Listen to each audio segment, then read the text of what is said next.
Tá gravando. Top. Bom, nós vamos estudar aqui o capítulo do livro Livros em Cristo, capítulo 13, onde ele inicia uma exposição ali no capítulo 5 do livro de Gálatas. Você ora para nós, João? Oro. Vamos orar então. Ó Senhor Deus bendito, nós louvamos o Senhor por causa do teu amor, da tua graça e por causa do teu Filho Jesus, que se revelou a nós no tempo da tua vontade, Senhor. Nós nos encantamos com a tua beleza diante da feiura do nosso pecado e louvamos o Senhor por tão grande amor e resgate ao qual tem feito para conosco. Nós somos gratos pela tua misericórdia, pela tua graça, pelo teu amor. Louvamos o teu nome, Senhor. E te rogamos que continue derramando sua graça sobre nós, graça sobre graça. E, principalmente, nesse momento agora, nesse estudo ao qual nós vamos debruçar na tua palavra. E te pedimos, Senhor, que nos abençoe nossa mente, nosso coração, para entender, Senhor, aquilo que o Senhor quer transmitir para nós hoje, através da tua palavra. E te rogamos que abençoe o Rivan também, apesar das tuas fraquezas e das tuas limitações. Que o Senhor derrame graça sobre ele, para que ele possa ser abençoado, Senhor, nessa noite, e a sua boca possa proferir as tuas palavras, Senhor, e a gente possa ver o Senhor falando conosco através do teu servo hoje. Nos ajude aqui, abençoe a vida de cada um, Senhor, que está aqui participando. Continue, Senhor, abençoando a cada um, os transformando, os moldando a imagem do teu Filho, Senhor. Para que a gente continue se alegrando, vendo o teu reino avançando e o teu nome ficando cada vez mais famoso. Nos guarda aqui em teu amor, em nome de Jesus. Amém. Amém. Vamos lá. Assim, nas minhas aulas aqui eu deixo todo mundo interromper. Se vocês quiserem interromper no meio, comentar alguma coisa, perguntar, fiquem à vontade, tá bom? Bom, eu vou dar um breve contexto antes de a gente ler o texto bíblico. O texto bíblico é o capítulo 5, do versículo 1 ao 12. E depois depois que eu der essa breve introdução aqui, a gente lê, beleza? Então, vamos lá. Recapitulando um pouco tanto do livro como também do capítulo, como também do livro de Gálatas, tanto do livro Livros em Cristo como do livro de Gálatas, nós vimos ali que os judeus tinham a marca da aliança muito presente em suas mentes. Isso era muito presente para eles, a circuncisão. Era muito difícil para eles conceber a ideia de que esse sinal não era necessário quando alguém entendesse o evangelho da salvação. Eles sabiam que Paulo carregava essa mensagem, eles sabiam que Paulo tinha esse ministério de pregar aos gentios, de que crer na obra de Cristo era suficiente para a salvação e que agora o símbolo da aliança era o batismo, simbolizando a circuncisão, que eles tanto tinham isso na mente, porém agora no coração, né? Então, os judaizantes iniciaram um combate contra o evangelho que Paulo estaria pregando nas igrejas de Gálatas, em busca de mudar essa visão dos gentios daquela localidade enquanto Paulo estava ausente. Então, todo o contexto em volta disso é esse. Curiosamente, o livro de Gálatas, ele é um dos livros em que Paulo ele não inicia a carta com uma saudação calorosa, mas sim enfático, como se ele tivesse pasmo afirmando que a igreja de Gálatas passou de um evangelho para o outro. Então, Paulo, de uma certa forma, ele estava bem enérgico, né? E esse capítulo, ele traz mais essa energia também, principalmente no versículo 12. A gente vai estar lendo esse versículo, a gente vai entender. Trazendo um pouquinho mais de contexto, não, vamos ler os versículos e daí a gente volta para mais o contexto. Joel, eu vou ler do 1 ao 6 e você lê do 7 ao 12, pode ser? Deixo sim. Fechou. Alguma questão até aqui? Entendido? Minha parte, perfeito. Ok. Fechou. Vamos lá. Gálatas, capítulo 5, versículo 1. Eu estou lendo na versão do livro Livros em Cristo, ok? Eu vou ler na NVI aqui, tá? Do 7 ao 12, né? Tá bom, Tudo bem? sem problemas. Para a liberdade foi que Cristo nos libertou. Portanto, permanecei firmes e não vos sujeiteis novamente a um jugo de escravidão. Eu, Paulo, vos declaro que Cristo de nada vos servirá, se vos deixar de circuncidar. E outra vez declaro solenemente a todo homem que se deixa circuncidar, que ele fica obrigado a cumprir toda a lei. Vós, que vos justificais pela lei, estáis separados de Cristo, caístes da graça. Mas nós, pelo Espírito mediante a fé, aguardamos a justiça, que é a nossa esperança. Porque em Cristo Jesus nem a circuncisão, nem a incircuncisão valem coisa alguma, mas sim a fé que atua pelo amor. Vocês corriam bem. Quem os impediu de continuar obedecendo à verdade? Tal persuasão não provém daquele que os chama. Um pouco de fermento leveda toda a massa. Estou convencido no Senhor de que vocês não pensaram de nenhum outro modo. Aquele que os perturba, seja quem for, sofrerá condenação. Irmãos, se ainda estou pregando a circuncisão, por que continuo sendo perseguido? Nesse caso, o escândalo da cruz foi removido. Quanto a esses que o perturbam, quem dera que se castrassem. Esse último versículo aí ele estava nervoso. Vamos lá. Eu até falei assim porque tem um ponto de exclamação aqui na NVI, né? Sim, exatamente. Mas vamos lá, trazendo um pouquinho mais de contexto, né? Em conexão do que eu falei antes da gente ler o texto bíblico. Os judaizantes, eles queriam implantar um novo sistema de salvação. A gente, assim, em todas as aulas, a gente está batendo nessa tecla, né? Toda hora.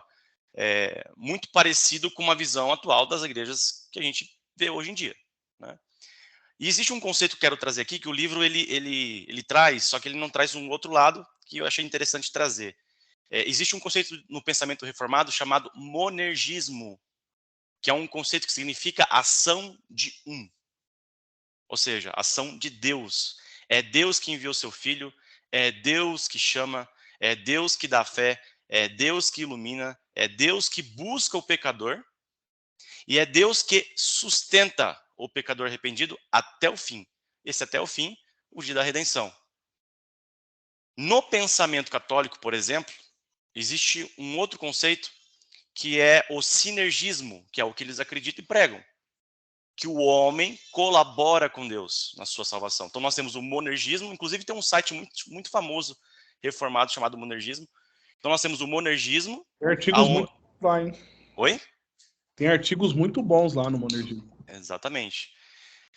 Então o monergismo, ele traz a ideia que é a ação de um, Deus faz tudo. E nós temos ali o sinergismo, que é uma ideia mais católica. E por que eu usei católica para isso? Porque o Brasil, a cultura do Brasil é católica praticamente, né? Apesar dos apesares. E aonde o homem colabora com Deus na sua salvação.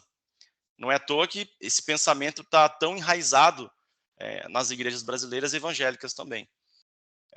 Existe um versículo que é até uma piada, né? Faz por ti que te ajudarei. Então, essa é a ideia do sinergismo. Esse versículo não está na Bíblia, tá, gente? Isso que eu ia perguntar. Olha, caramba, não inspiraram isso. É outro livro, é outro livro. Então, assim, resgatando o contexto histórico em que os judaizantes estavam querendo implantar esse novo sistema de salvação, e que esse sistema é nada mais, nada menos que um sistema sinergista, onde a pessoa pode crer em Jesus pela fé, ela não vai negar que crê em Jesus pela fé, mas, um mas bem grande ali, acompanhada da circuncisão e das obras que a lei determinava. É isso que os judaizantes estavam trazendo, né? E nunca é demais lembrar que essa ideia é falsa, pois a obra de Cristo é completa, não necessitando de nada mais adicional. Até aqui, no livro de Gálatas, Paulo já explicou que a salvação era pela fé. Ele já provou isso até no Antigo Testamento, evidenciando essa justificação em Abraão. Explicou que Abraão recebeu a ordem da circuncisão e foi salvo pela fé e não pela circuncisão. Então, o livro de Gálatas já vem tratando isso nos capítulos anteriores. E que as prescrições da lei, ou seja, as leis, eram provisórias e sombras daquele que haveria de vir, Cristo. Então, Paulo explicou tudo isso, né, até aqui.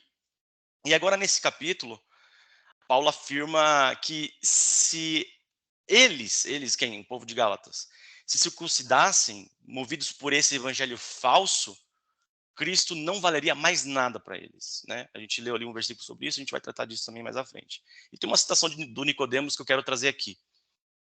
Aceitarem a circuncisão implicaria o abandono da salvação pela graça, o que significava que eles estariam perdidos, porque ninguém poderia ser salvo pelas obras da lei ou por qualquer outra coisa a não ser por Jesus Cristo.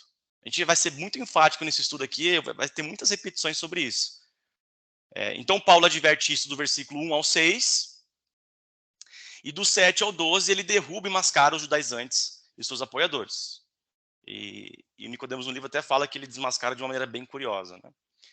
Então, indo para o versículo 1, eu vou separar o estudo da seguinte forma para ficar claro para vocês. Eu vou comentar o versículo 1, depois vou comentar o versículo 2, 3 e 4 de uma vez, depois o 5 e o 6, depois o 7 ao 12 e concluo o estudo com pequenas aplicações. Ok? No versículo 1, ali está escrito ali, para a liberdade foi que Cristo nos libertou. Portanto, permanecei firmes e não vos sujeiteis novamente a um jugo de escravidão. Ô Rives, só antes de você entrar na explicação desse versículo, eu vou ter que me ausentar aqui, infelizmente. Queria muito participar aqui ao vivo com vocês, mas vou ter que assistir a gravação depois. Tá bom? A Nai, ela vai estar aqui atenta, tá? Tá aqui olhando as crianças, mas é aquela coisa. A Anne sabe como que é, né? O olho no peixe e o outro no gato. Tá certo. Bom, a gente vai... O Nicodemos, ele trata, ali no livro, tem o título, né? A liberdade do evangelho, né? Alguns podem ver a liberdade cristã como uma doutrina perigosa. Muita gente pode... Eu já vi pessoas dizendo assim, muita liberdade pode virar libertinagem. Muita liberdade é perigoso, não é bem assim. Então, existe uma distorção e uma incompreensão dessa doutrina da liberdade cristã, né? E atribuindo um perigo à liberdade cristã. Mas isso é nada mais, nada menos que uma má compreensão da liberdade cristã, né? Então, o perigo, na verdade, está na doutrina do legalismo, né? Que é uma doutrina pregada pelos homens nas igrejas hoje no Brasil inteiro, né? Então, não que seja uma doutrina bíblica, né? Então, esse perigo da doutrina legalista, o que ela faz? Ela procura fazer o impossível, mudar a velha natureza do homem e obrigá-la a obedecer às leis de Deus. Em busca do quê? De uma salvação. Isso até pode funcionar por um tempo. Inclusive, eu experienciei essa experiência. Eu já tentei fazer, até que funciona por um tempo na nossa mente. Porém, mais cedo ou mais tarde, nesse sistema sinergista, que eu expliquei mais acima, aonde eu colaboro com Deus, mais cedo ou mais tarde, a minha carne se rebela. Mais cedo ou mais tarde, a carne vai se rebelar. É insustentável, né, tentar fazer isso. Nós, que somos cristãos, não negamos a lei de... A gente não nega a lei de Deus.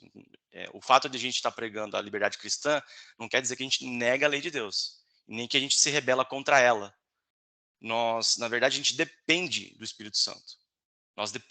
Nossa pregação é que a gente é dependente do Espírito de Deus, pois a gente recebeu um selo que nos disciplina interiormente no nosso coração, o que é muito melhor do que uma disciplina exterior de regras criadas por homens.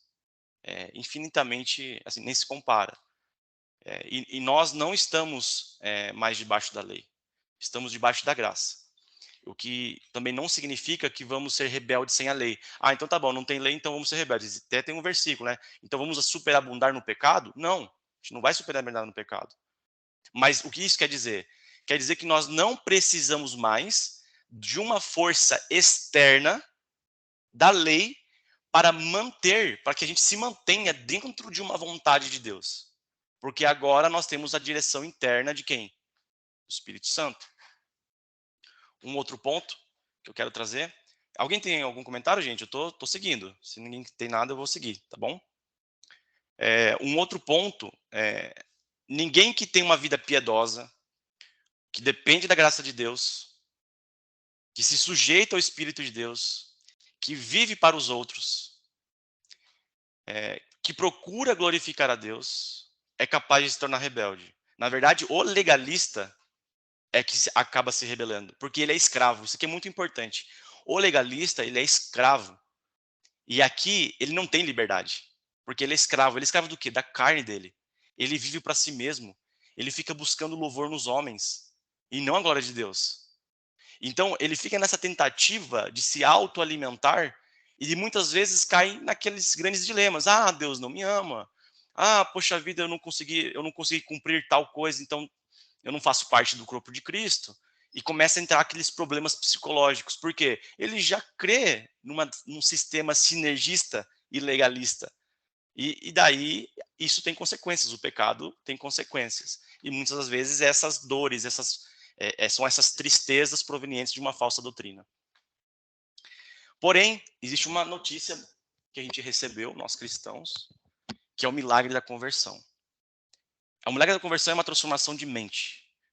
Agora, as nossas mentes são renovadas, e agora, a partir do momento que a nossa mente é renovada, a gente quer coisas novas, desejamos coisas novas.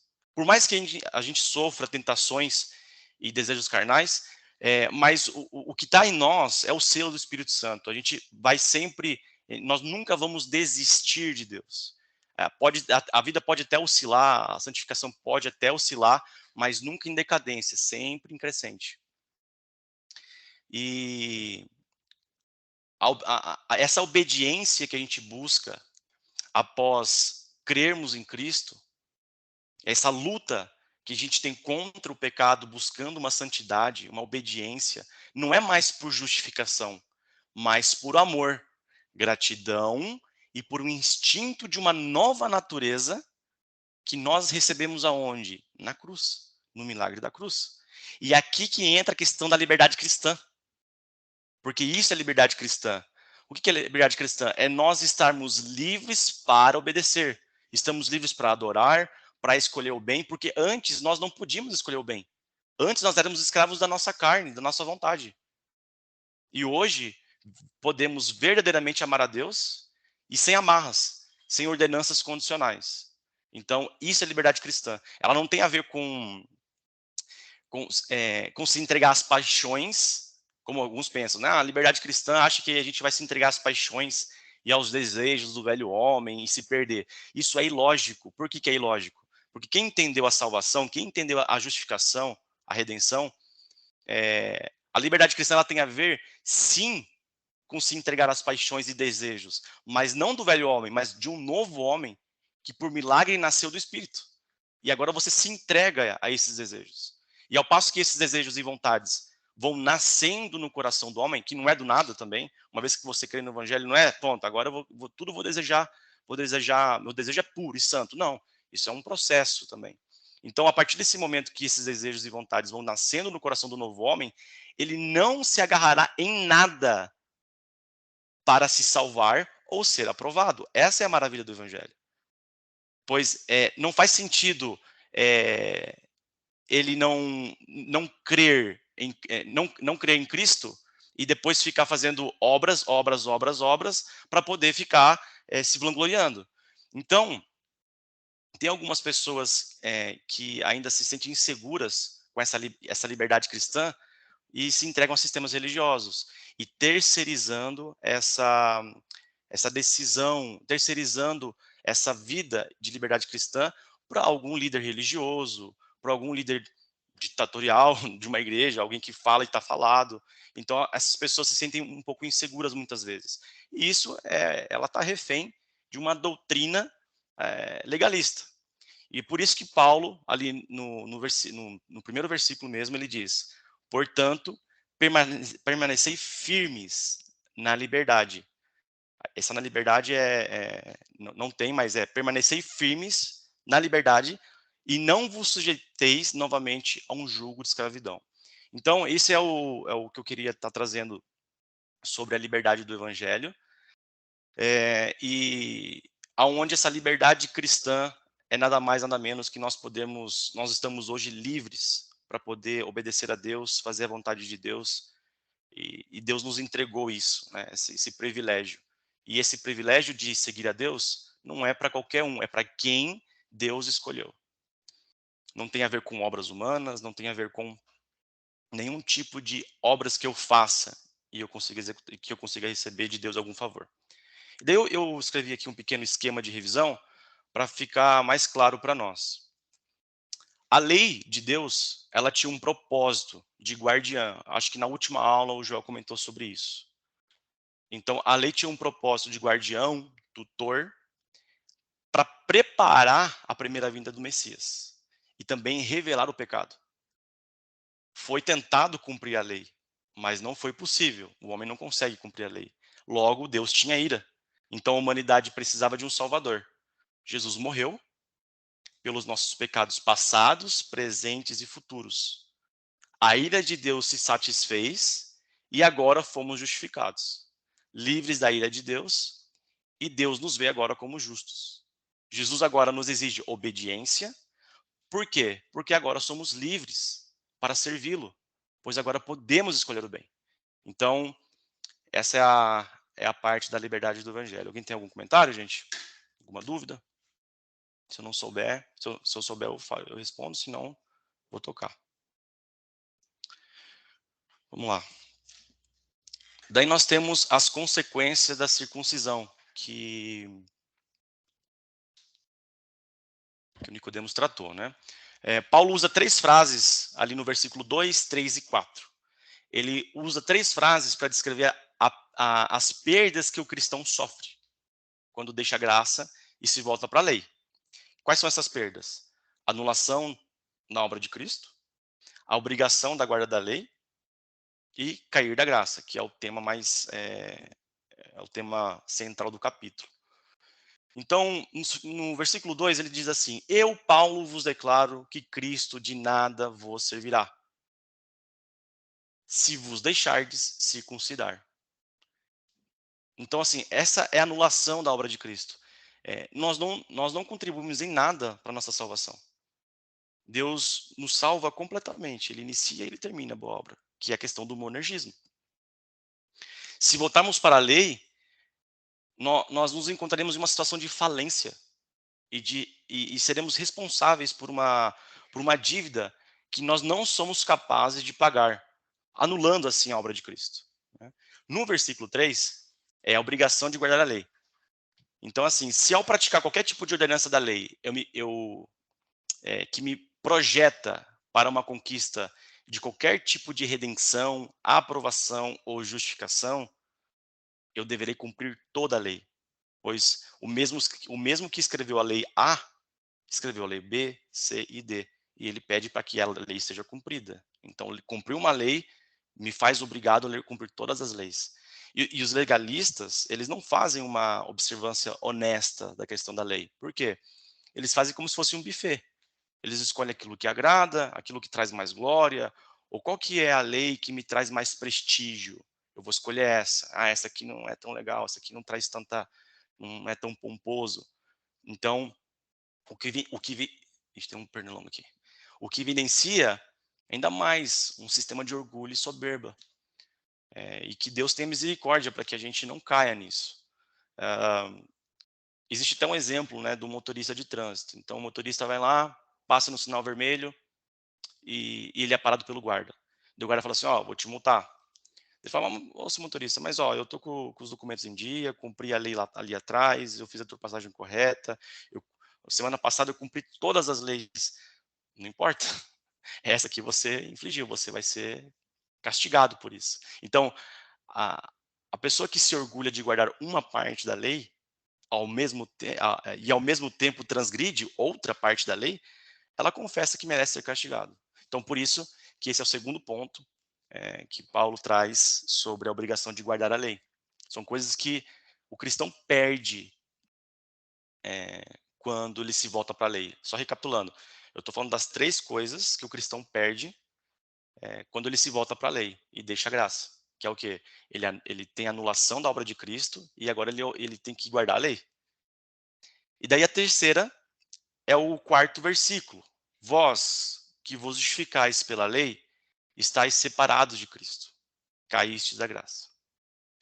Cair da graça. Esse aqui é um termo que a gente, principalmente quem participou da CCB, já ouviu muito sobre, né? Mas também é um versículo utilizado por alguns para justificar que cristãos salvos podem perder a salvação por alguma obra que tenha feito, com algum pecado.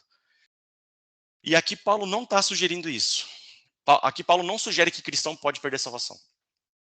Ele está, em toda a carta, tem mais ou menos umas 9 vezes que ele se dirige aos irmãos de Galácia, dos Gálatas, como cristãos. Então ele escreve essa carta para cristãos. O comentarista Warren Wiersbe diz que Paulo jamais escreveria 4:6, que eu já vou ler para vocês, se os seus leitores não fossem salvos. Lá no capítulo 4, versículo 6, ele diz assim. Vamos lá. Capítulo 4, versículo 6. E porque sois filhos, Deus enviou ao nosso coração o Espírito do seu Filho, que clama, Abba, Pai. E porque sois filhos, ele chama de filhos. Então jamais Paulo escreveria isso se não fosse para salvos. E a salvação, irmãos, não se perde. Eu até queria ler aqui um trecho da Confissão de Westminster, capítulo 17, mas acho que não vai dar tempo. Depois os irmãos, por favor, leiam esse capítulo 17 da Confissão de Westminster, não é do Catecismo, é da Confissão, aonde ali vai dar muitos versículos, né? São 3 pontos são 3 tópicos dentro desse capítulo, aonde tem várias referências afirmando sobre a salvação, a segurança da salvação. E aqui eu separei para ler. Acho que rolou uma. Alô? Não, eu ia comentar só uma frase que eu lembrei do Spurgeon, né? Eu entrei pelo e-mail da Nike para conseguir acompanhar mais um pouco. O Spurgeon tem uma história, né? Diz a lenda que um senhor lá em Londres o abordou e disse assim: Senhor Spurgeon, o senhor me salvou! O senhor me salvou com a sua pregação do evangelho. Aí Spurgeon olhou para ele e falou assim: se eu te salvei, certamente cairás. Mas se Cristo te salvou, então você não cairá. Isso aí. Então, o Nicodemos escreve, eu grifei aqui um textinho do Nicodemos que eu achei muito pertinente a gente ler aqui. Ele diz assim: se vocês seguirem a circuncisão, o evangelho que vocês abraçaram de nada servirá para vocês. A graça que vocês pensaram ter recebido, na qual disseram que criam, na verdade de nada lhes servirá, pois cairão dessa graça, em que estão dizendo que acreditam, mas que verdadeiramente não acreditam, porque vocês estão querendo se salvar pelas obras e coisas dessa natureza. Então, aqui também, esse texto ele embasa mais ainda que o caíste da graça. Não tem nada a ver com perder a salvação, mas sim uma má compreensão do sacrifício de Cristo. E essa pessoa, ela sai de uma esfera de graça. Quem que vai dizer isso também é o Warren Wiersbe também. Ele fala assim: ter decaído da graça não significa ter perdido a salvação, mas sim ter saído da esfera de Deus. Não podemos misturar graça e lei. Se nós decidimos viver dentro da esfera da lei, não podemos viver na esfera da graça. Então é isso. Então, se eu confio que a circuncisão ela importa para a minha salvação, eu não estou na graça. Eu estou fora da graça, eu não creio. O Nicodemos dá o exemplo, né? Se você negar Jesus, você vai para o inferno. E a pessoa nega Jesus e vai para o inferno. E aí, ela era salva? Não. E ela caiu da graça? Sim, porque na verdade ela nunca foi salva. É nessa lógica que Paulo escreve isso, certo? Daí tem ali o versículo 5 e 6, mas nós, ou seja, nós quem? Ele fala, mas nós, por que mas nós? Porque ele está fazendo um antônimo ao 4. As pessoas que se justificam pela lei estão separadas de Cristo, mas nós, pelo Espírito mediante a fé, aguardamos a justiça que é a nossa esperança. Então, o Paulo faz esse contraponto muito pertinente. E daí no versículo 6, porque em Cristo Jesus nem a circuncisão, nem a circuncisão valem coisa alguma, mas sim a fé que atua pelo amor. Aqui ele está falando sobre que ambos, tanto o judeu quanto o gentil, têm que ser salvos pela fé. São salvos pela fé, não são salvos por lei, nem nada do tipo. E daí tem mais um comentário que eu queria ler para vocês, que eu achei também muito bom para encerrar essa parte das consequências da circuncisão. Quando um cristão caminha pela fé, dependendo do Espírito Santo, ele vive na esfera da graça de Deus e todas as suas necessidades são supridas.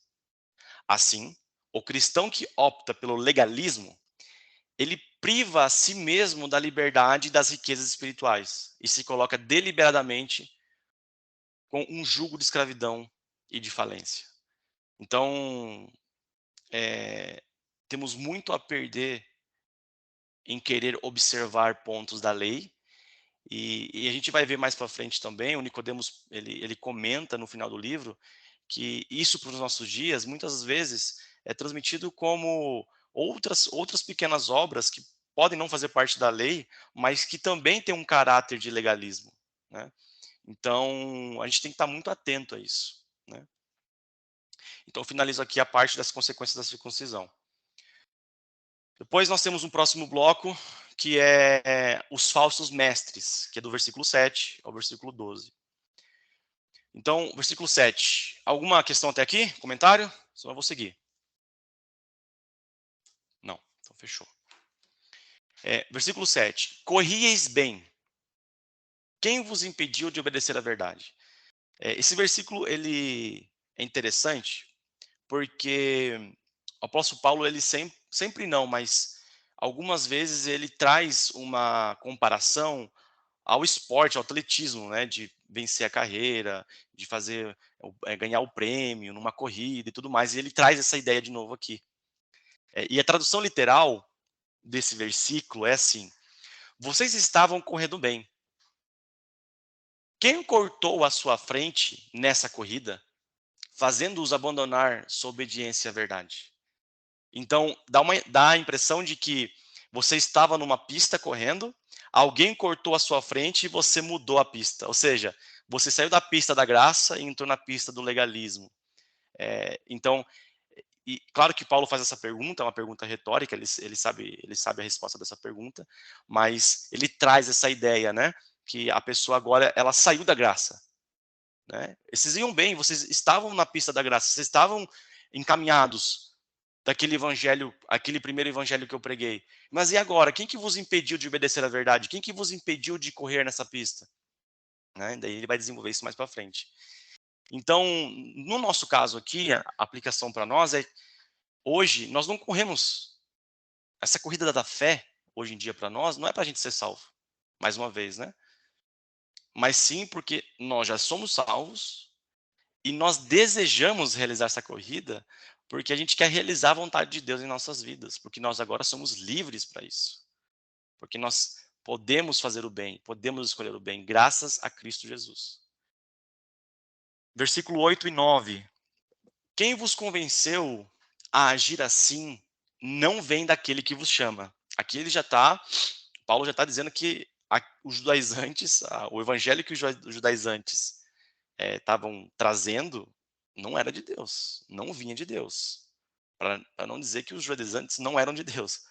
Então, no 9 ele completa: com um pouco de fermento, toda a massa fica fermentada. Trazendo já agora para o ambiente da culinária, né?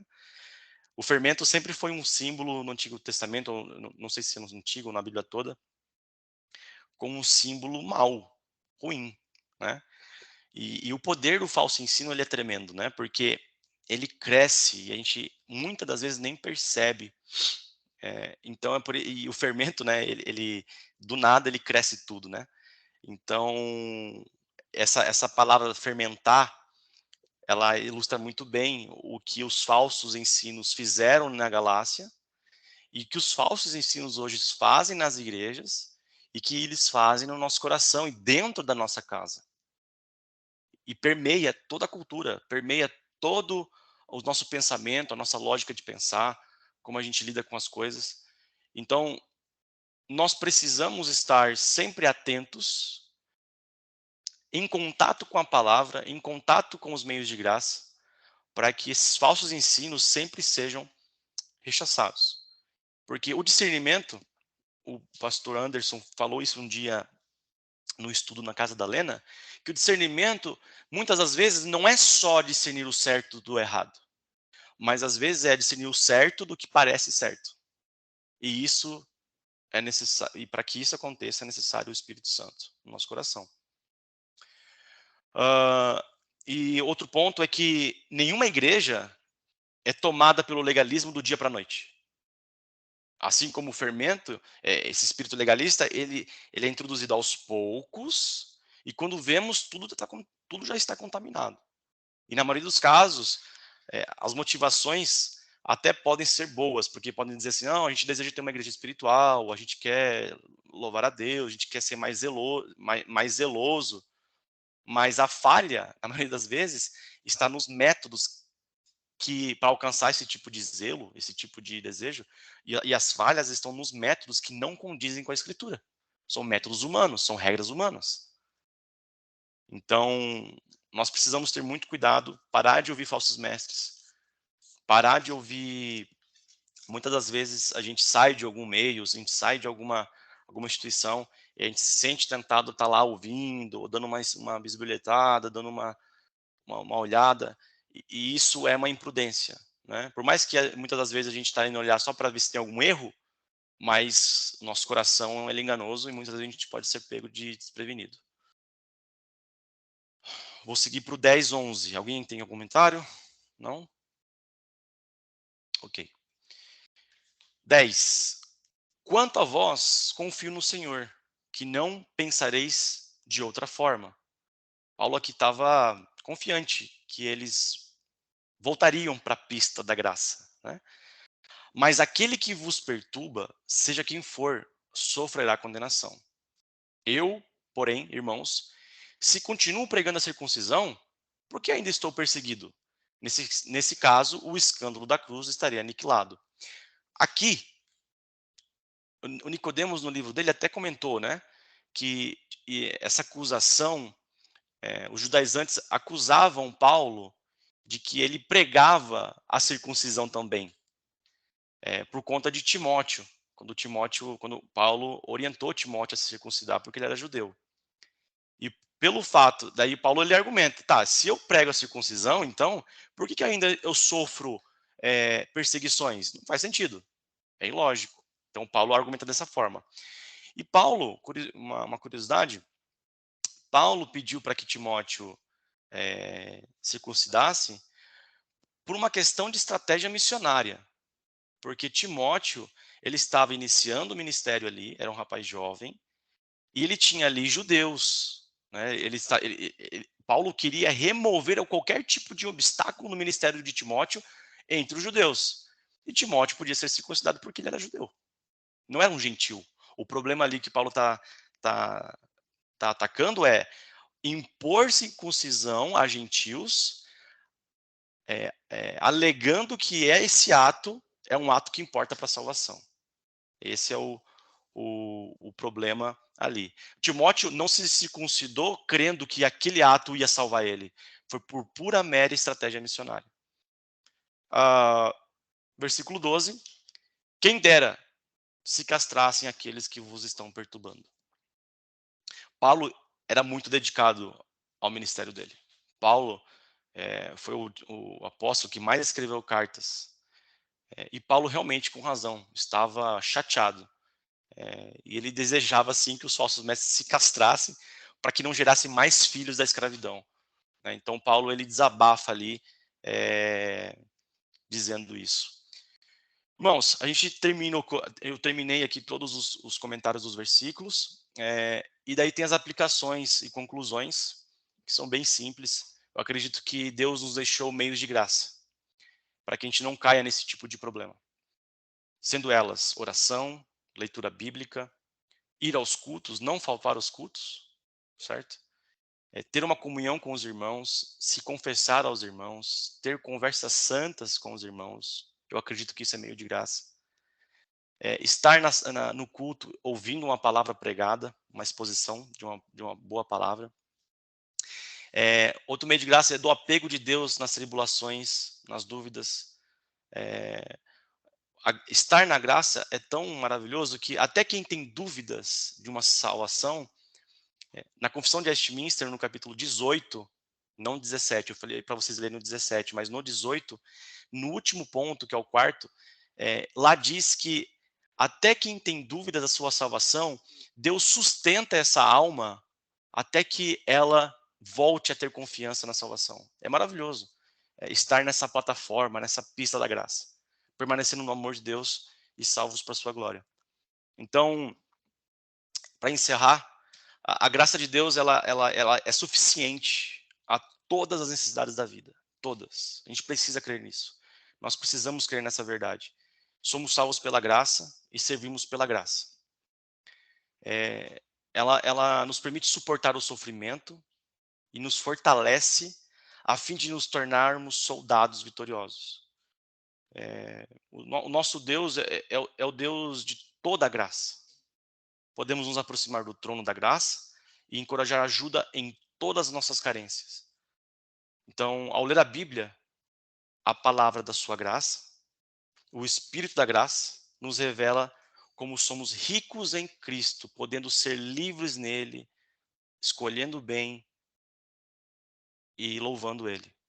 Porque todos nós temos recebido, em João 1,16, diz que todos nós temos recebido da sua plenitude e graça sobre graça. E que grande riqueza temos ao nosso dispor, poder viver isso como cristãos, porque Deus nos escolheu, Deus nos chamou, Deus nos puxou para si, e isso é maravilhoso. Então, esse capítulo de 5 de Gálatas, do 1 ao 12, é mais uma advertência para a gente tomar cuidado, para a gente poder também advertir alguns dos nossos irmãos, amigos, família, filhos, esposo, esposa, irmão. Então, acredito que seja isso, meus irmãos. Alguém tem algum comentário, alguma dúvida? Estou à disposição. Se não, Nais, está aí? Eu estou aqui também, mas acho que a Anaí está lá. Você está me ouvindo, Ivan? Estou te ouvindo. Sim. Posso parar de gravar? Eu acho que geralmente o Thor ele grava a última oração também. Tá bom. Tá? Eu Mas posso assim, orar. eu quero agradecer a Deus aí, conseguir acompanhar aqui, graças a Deus, o tempo todo. E muito edificante, né? O senhor falou conosco, talvez, esse estudo aqui hoje. Amém. Né? Comigo, né? E se os irmãos tiverem algum comentário aí, né, alguma dúvida também, à disposição.